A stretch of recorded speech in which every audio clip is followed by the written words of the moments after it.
আমরা তো লড়াই করেছি, আমরা পালিয়ে যাইনি, আমরা গুপ্ত থাকিনি, আমরা ছাত্রলীগের ভিতরে থেকে মানুষকে নির্যাতন করিনি। আমার সংগঠনের পরিচয় দিতে আমি কখনো বিব্রত বোধ করি না।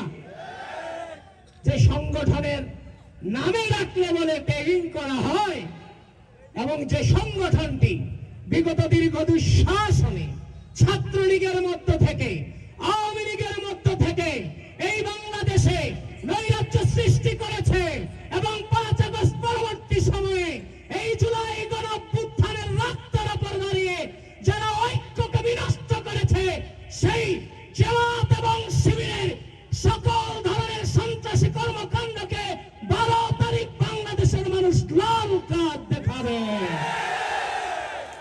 প্রিয় বন্ধুগণ, ছাড় দিয়েছি, অনেক ছাড় দিয়েছি, ধৈর্য ধারণ করেছি, অন্যায়ের প্রলোভনকে সহ্য করেছি, আর ছাড় দেওয়া হবে না।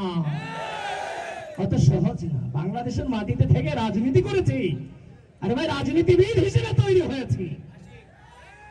আজকে সেই গুপ্ত সন্ত্রাসীরা বাংলাদেশের সুপ্রিম নেতৃত্ব যারা বাংলাদেশকে ধারণ করে, যাদের নেতৃত্বের কারণে বাংলাদেশের স্বাধীনতা সার্বভৌমত্ব টিকে আছে, সেই নেতৃত্বদেরকে টার্গেট করে সেই গুপ্ত শিবিরের সন্ত্রাসীরা নানান ধরনের অবাচ্য ধরনের শব্দ উচ্চারণ করে নেতৃত্বের বিরুদ্ধে।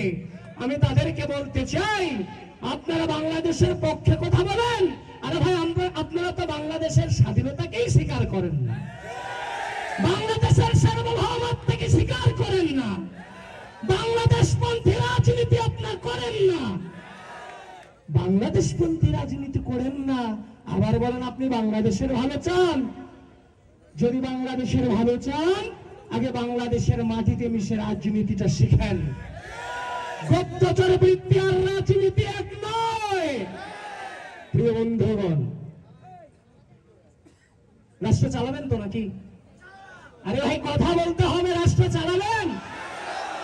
ক্ষমতা চান না দায়িত্ব চান?